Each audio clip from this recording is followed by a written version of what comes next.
If you are GP planning your job in UAE in 2026, this prevailing situation can either delay you or fast track you. Before you book your MOH exam, you need to understand this new reality. IMGs who act now will move ahead. Others will wait for years. And don't miss slide 10, as I will break down how this Iran US situation is directly affecting MOH exams, licensing speed, and job opportunities in the UAE. Assalamu alaikum everyone. I'm Dr. Tanzim Shahbaz, Dean and Professor of Public Health, and welcome back to Global Medical Career Mentor. एक छोटा सा question, आपके पास MBBS की degree है, you have your experience, अब आप UAE में काम करना चाहते हैं, बट कौन सी एमिरेट्स में, अबू धाबी में, दुबई में, शारजाह में, अजमान में या रैस अल खैमा में, और कौन सा लाइसेंस की आपको ज़रूरत है, हम ये सब कुछ डिस्कस करने जा रहे हैं। लेकिन ये स्पेशली फॉर द GPs है, जिसमें हम ministry of health and prevention का एग्जाम डिस्कस करेंगे।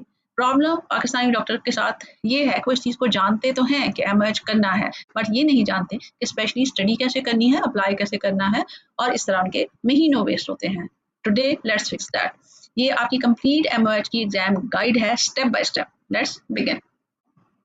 Okay, first thing first, who qualifies? Before you do anything, before you pay any fee, before you submit any application, पहले आप confirm करेंगे कि आपकी eligibility requirement for MOH GP licence के लिए पूरी है कि नहीं है। अगर आप स्टार्ट कर देते हैं ये प्रोसेस और आपकी एक भी ऐसा क्राइटेरिया होता है जिसको आप मीट नहीं करते हैं, तो आपकी जो डाटा फ्लो की फी है, जो कि अप्रॉक्सीमेटली 875 to 1300 दिरहम है, वो ज़ाया जाती है क्योंकि दैट इज नॉन रिफंडेबल।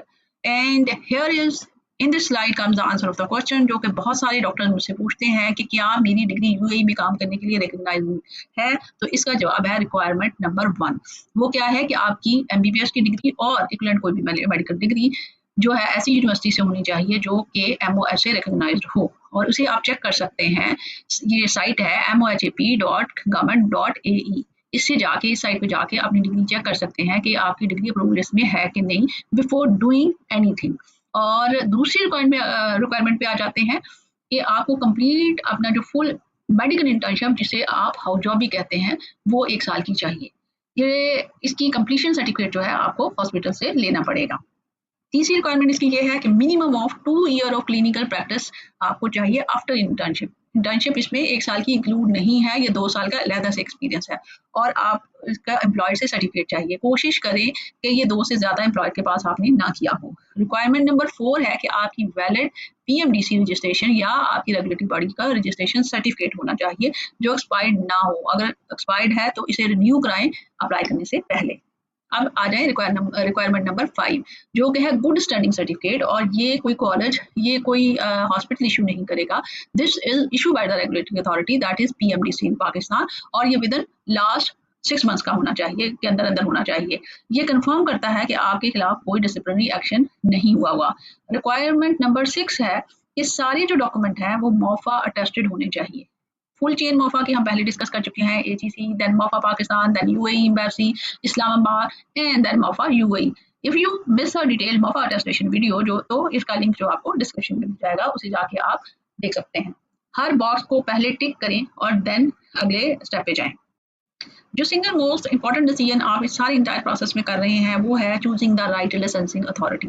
और रूल बड़ा सिंपल है कि your licence must match the Emirates where your employer is located.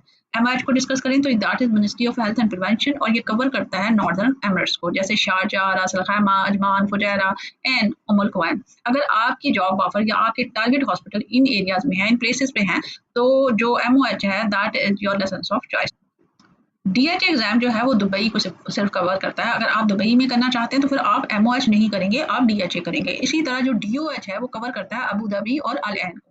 अगर आपका टारगेट जो है अल ऐन का कोई हॉस्पिटल या अबू धाबी का है तो आपको जरूरत है DOH करने की, MOH की नहीं। ये तीनों सेपरेट लाइसेंसेस हैं, और अगर MOH जो है वो does not allow you to work in Dubai, इसी तरह DHA आपको अलाउ नहीं करता कि आप शारजाह में प्रैक्टिस करें। और अगर आप रॉन्ग लाइसेंस ले लेते हैं तो इसका मतलब है कि आपने एंटायर प्रोसेस जो है दोबारा से शुरू करना है, which is a longer one. Now a common question कि मुझे किस एमिरेट को टारगेट करना चाहिए। पाकिस्तानी GPs अक्सर मुझसे ये पूछते हैं। तो ऑनेस्टली जो फर्स्ट टाइम एप्लीकेंट्स हैं पाकिस्तान से, इंडिया से या बांग्लादेश या से, तो मैं उनको हमेशा रिकमेंड करती हूँ कि शारजाह और रास अल खैमा एक्सीलेंट स्टार्टिंग पॉइंट है आपकी, क्योंकि cost of living is lower than the Dubai, और कंपटीशन थोड़ा कम है यहाँ पे, लेस इंटेंस है, और ऑनेस्टली MOH जो प्रोसेसिंग है ये इन जगहों पे ज़्यादा एफिशिएंट है जब आप उनके लिए करते हैं। और बहुत सारे पाकिस्तानी डॉक्टर क्या करते हैं, जो कि स्टार्ट करते हैं नॉर्दर्न एमिरेट्स में और देन मूव टू दुबई या अबू धाबी जब उनका यूएई में एक्सपीरियंस हो जाता है, जिसको वो वैल्यू करते हैं। और actually this is a smart strategy. इस वीडियो के लिए हम इंटायरली फोकस करेंगे एमओएच एग्जाम पे।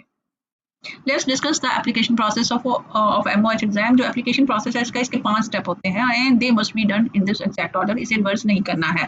पहला स्टेप क्या है कि आपने कंफर्म करनी है अपनी एलिजिबिलिटी और मोफा अटेस्टेशन कंप्लीट करनी है, जो कि हम पहले डिस्कस कर चुके हैं और इसके लिए आप मेरी वीडियो भी देख सकते हैं। स्टेप 2 क्या है कि आपने सबमिट करने हैं डाटा फ्लो वेरिफिकेशन के लिए अपने डॉक्यूमेंट। ये आपका डे 1 का प्रोसेस है कि आपने डाटा फ्लो group.com वेबसाइट पे जाना है, अपने सारे जो अटेस्टेड डॉक्यूमेंट है उनको सबमिट करके फी जमा करा देनी है and this is your longest wait, जो कि 6 to 10 वीक्स लग सकते हैं। इसे सबसे पहले शुरू करें और जो टाइम है वो यूज करें to study for the exam. Wait मत करिए कि डाटा फ्लो फिनिश होगा उसके बाद मैं एग्जाम की तैयारी शुरू करूंगा। आप इस तरीके से 2 महीने तक आपके निकल जाएंगे। स्टेप 3 इज आपने मोहा पोर्टल पे जाके रजिस्टर होना है। गो टू mohap.government.ae वेबसाइट, अपना अकाउंट क्रिएट करें as a health care professional और अपने डॉक्यूमेंट अपलोड करें। अपना डाटा फ्लो रेफरेंस नंबर उसको दें। मोहा जो है वो रिव्यू करेगा आपकी एप्लीकेशन और देन आपको आपके एग्जाम की eligibility after data flow clearance भेजेगा। इस क्लैरिटी के बाद स्टेप 4 में अब आपने प्रिपेयर कर लेने हैं अपना एग्जाम के लिए अपने आप को प्रिपेयर करना है और एग्जाम देना है। तो I will cover the exam in detail in the next slides. आपने बुक करना है अपना Prometric exam, this is the Prometric exam, और अपना स्लॉट बुक करना है एलिजिबिलिटी रिसीव होने के बाद और किसी भी प्रोमैटिक सेंटर यूएई में जाके उसमें एग्जाम देना है। स्टेप 5 है कि अब आपने एग्जाम पास कर लिया है तो उन्होंने आपको लाइसेंस इशू कर दिया है। ये लाइसेंस डिजिटली इशू होता है तो आपने इसे फौरन से पोर्टल से डाउनलोड करना है और अपने पास महफूज कर लेना है। ये लाइसेंस का नंबर आपका हर जॉब एप्लीकेशन में जो आप नॉर्दर्न एमिरेट हॉस्पिटल में देंगे उस पर लिखा हुआ जाएगा और दिस इज कंपल्सरी। अच्छा जी, अब हम आ रहे हैं एग्जाम फॉर्मेट की तरफ। इस स्लाइड में आपको मैं दिखाऊंगी कि एग्जाम का फॉर्मेट क्या है और there should be no surprises on exam day. जो एग्जाम है उसमें 100 जो है मल्टीपल चॉइस क्वेश्चन आते हैं, एमसीक्यू होते हैं और हर क्वेश्चन की 4 ऑप्शन होती है जिसमें से एक करेक्ट आपने करनी होती है। आपके पास 2 घंटे होते हैं ये सारे कंप्लीट करने के लिए और इस तरीके से देखते हैं तो 1.2 मिनट होता है एक क्वेश्चन को आंसर करने के लिए। जो पासिंग मार्क्स हैं इसके वो है 60%। इसका मतलब है कि 100 में से आपको 60 आपके करेक्ट होने चाहिए, जो कि बहुत ही अचीवेबल है अगर आप जरा सा फोकस करके प्रिपरेशन करेंगे। जो एग्जाम फी इसकी है वो है 735 टू अप्रोक्सीमेटली 900। आपकी स्पेशलिटी पे डिपेंड करता है बट जीपी के लिए ये थोड़ी लोअर एंड पे होती है। आप एग्जाम में बैठते हैं जो कि प्रोमैटिक टेस्टिंग सेंटर में होता है। ये centre Dubai, Sharjah, Abu Dhabi तीनों जगहों पे होते हैं। आपने अपनी स्लॉट बुक करनी है ऑनलाइन और एग्जाम की जो एलिजिबिलिटी है जब आपको वहां से मिल जाती है तो आप एग्जाम सेंटर में एग्जाम देने एक खास डेट पे चले जाते हैं। एग्जाम ये जो होता है ये इंग्लिश में होता है। देयर इज नो उर्दू और हिंदी ऑप्शन देयर। सबसे अब जो एक इम्पॉर्टेंट और स्ट्रेटेजिक पॉइंट है वो ये है कि there is no negative marking in this exam. अब जो जिसका मतलब ये है कि अगर आपका कोई रॉन्ग आंसर हो जाता है तो आपका मार्क नहीं कटेगा। तो इसका मतलब ये हुआ कि आपने अपने सारे क्वेश्चंस का आंसर करना है, किसी क्वेश्चन को ब्लैंक नहीं छोड़ना है और आपका जो बेस्ट एजुकेटेड गेस है वो वहाँ पे यूज करके आना है। क्योंकि ब्लैंक जो आंसर छोड़ के आप आते हैं वो तो कंफर्म हो गया कि 0 मार्क्स उस एक नंबर आपका गया। लेकिन अगर आप कोई गेस एजुकेटेड लगा के आते हैं तो 25% चांसेस ये हैं कि वो करेक्ट होता है। So always attempt all 100 questions.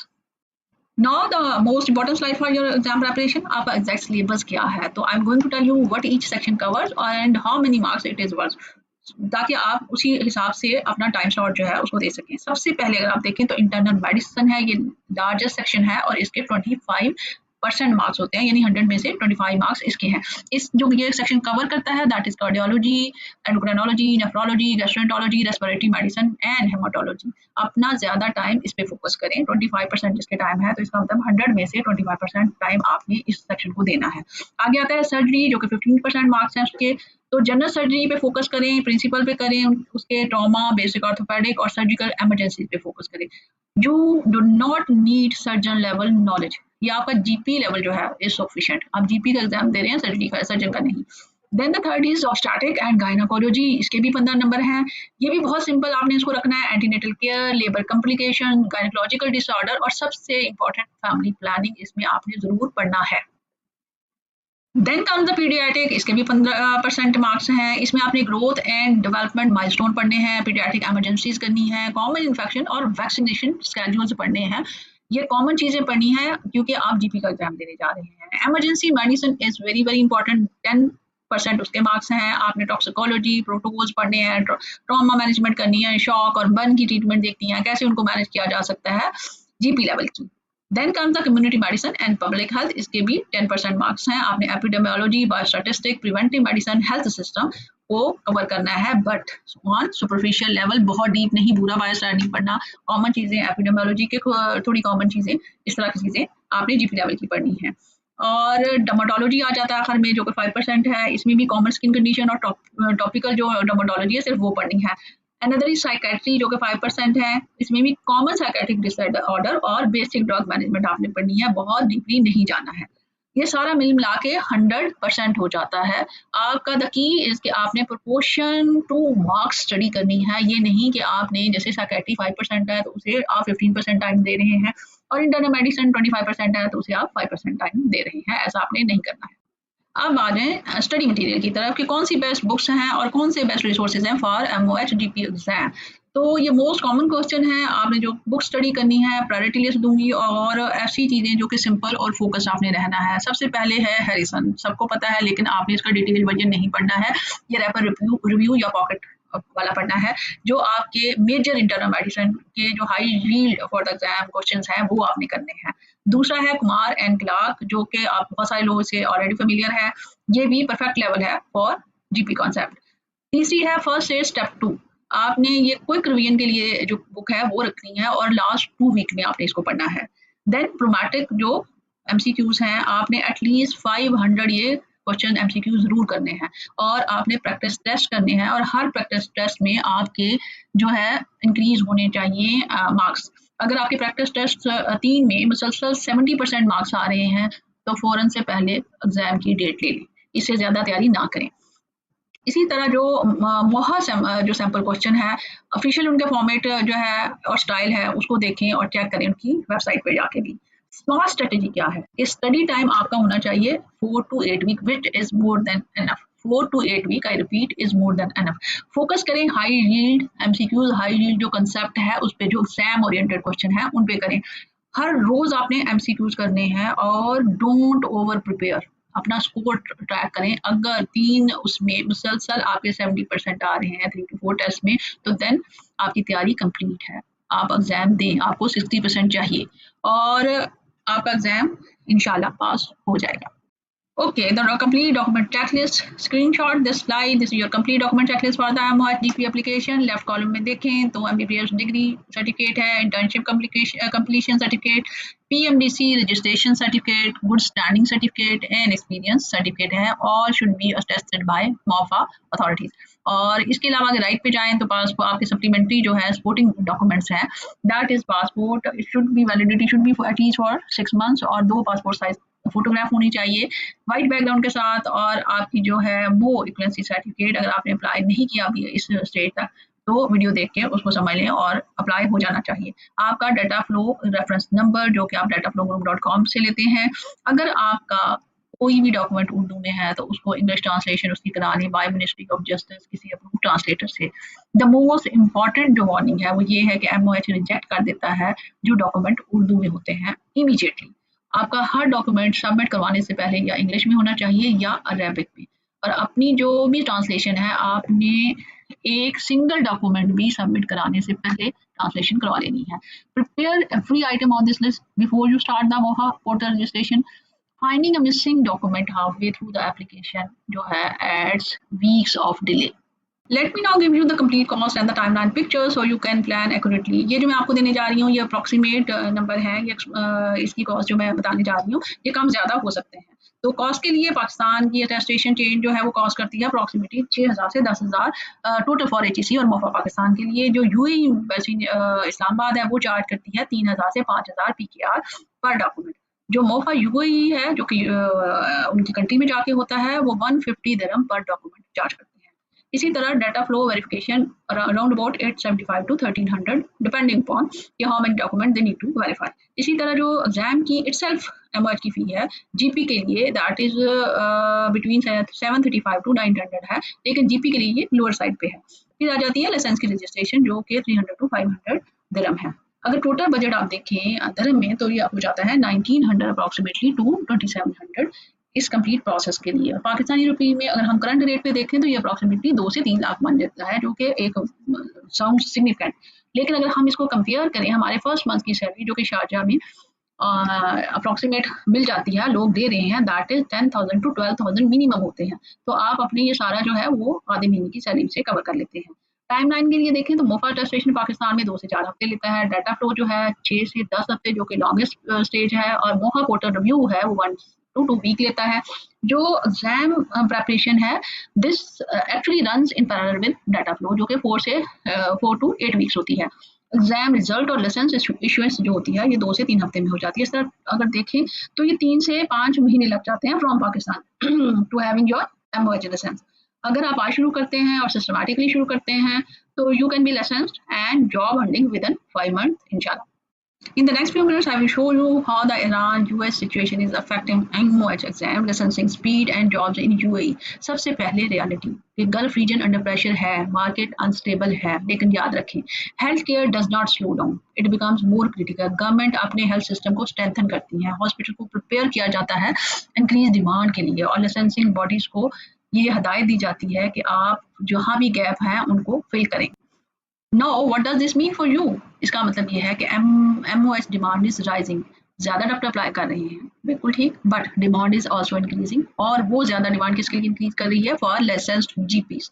Licensing speed जो है अनप्रेडिक्टेबल क्यों हो जाती है कि जब आप डॉक्यूमेंट में गड़बड़ कर देते हैं, वरना ये कि जहाँ पे गैप होता है वहाँ पे यही इंस्ट्रक्शन होती है कि इस प्रोसेस को तेज किया जाए। रियलिटी चेक ये है कि सिस्टम इज चेंजिंग, इस चेंजिंग सिस्टम में आपको स्ट्रेटजी के साथ पढ़ना है, ना कि आपने एक लगे बंदे जो हम पहले से पुराने उसूलों पे चाहते हैं उसमें चलना है। अब मैं आपको आगे बताती हूँ कि आपने डिफरेंट क्या करना है इस एमओएच स्ट्रेटजी में 2026 में, ताकि आप दूसरों से आगे निकल जाएं और स्टार्ट ना करें। ये 5 कॉमन मिस्टेक है जो कि आपने नहीं करनी है एप्लीकेशन प्रोसेस में। सबसे पहली मिस्टेक ये है कि आपने डीएचए और डीएचओ के साथ या रॉन्ग लाइसेंस के साथ किसी ऐसी जगह अप्लाई नहीं करना है जहां वो एप्लीकेबल नहीं है। लाइक अगर डीएच या डीएच के साथ आप शारजा में अप्लाई करेंगे, नॉर्दर्न एमिरेट्स में अप्लाई करेंगे तो आपको जॉब नहीं मिलेगी। आपने अपनी जो टारगेट एमिरेट्स है उसी का ही लाइसेंस लेना है। देन आपका दूसरी मिस्टेक है कि आप डाटा फ्लो की जो है उसको फिनिश होने का वेट करते हैं एग्जाम की प्रिपरेशन के लिए। आपने अपने 6 से 10 वीक इसमें वेस्ट नहीं करने हैं, प्रिपरेशन आपने साथ साथ शुरू कर देनी है। मिस्टेक नंबर 3 आपने जो कभी भी नहीं करनी है कि अपने जो उर्दू के डॉक्यूमेंट है वो नहीं सबमिट कराने हैं, ये डिले भी प्रोसेस को कर देगा और ये आपको कॉस्ट भी करेगा। और मिस्टेक नंबर 4 है जो कि बहुत ही क्रिटिकल मिस्टेक है कि आपने फुल टेक्स्ट जो कवर टू कवर बुक्स है वो नहीं पढ़नी है। एमओएच जीपी एग्जाम जो टेस्ट करता है वो क्लिनिकल नॉलेज आपका जीपी लेवल पे टेस्ट कर रहा है, स्पेशलिस्ट लेवल पे नहीं कर रहा।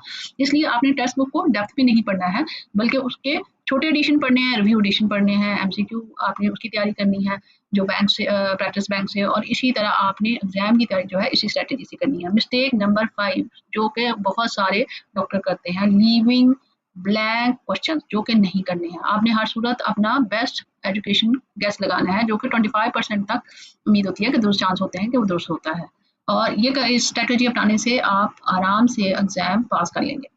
Now let's bring everything together. Let me summarize your complete action plan. तो start by confirming your eligibility. आपको मोहा साइट पे जाके करनी है कि आप एलिजिबल है भी कि नहीं है। Then the second is कि आपने HEC और मोफा अटेस्टेशन चेंज शुरू करनी है in the Pakistan and then in the UAE. Then आपको डाटा फ्लो पे अप्लाई करना है और साथ साथ अपने एग्जाम की प्रिपरेशन शुरू कर देनी है। जो भी प्रोमैटिक एग्जाम है उसे स्ट्रेटेजिकली तैयारी करनी है, जनरल नहीं करनी है। इसके अलावा आपको मो के लिए इक्वलेंसी के लिए भी अप्लाई करना है आफ्टर मोफा अटेस्टेशन। और 4 official links are in the video description जो कि मोहा portal, data flow, Prometric and मो है। एग्जाम जो पास करना है मैच का ये अहम तो है बट इट्स ओनली स्टेप 1। जो मैटर करता है कि आप कितनी तेजी से, कितनी स्मार्टली, कितनी स्ट्रेटेजिकली मूव करते हैं after passing the exam to get the job. क्योंकि यूएई में जो अगर आप डिले करते हैं या आप वो स्ट्रेटेजी से जॉब तलाश करने की कोशिश करते हैं या आपकी लैक ऑफ प्लानिंग होती है तो आपका वाकई ही आपकी अपॉर्चुनिटी को वेस्ट कर सकती है। This is all for today. If you have any question, write in the comment. I will like to answer those questions. Like, share, and subscribe to Global Medical Career Mentor, where you can learn strategy, not just information. Thank you for watching. I will see you in the next video. Allah Hafiz.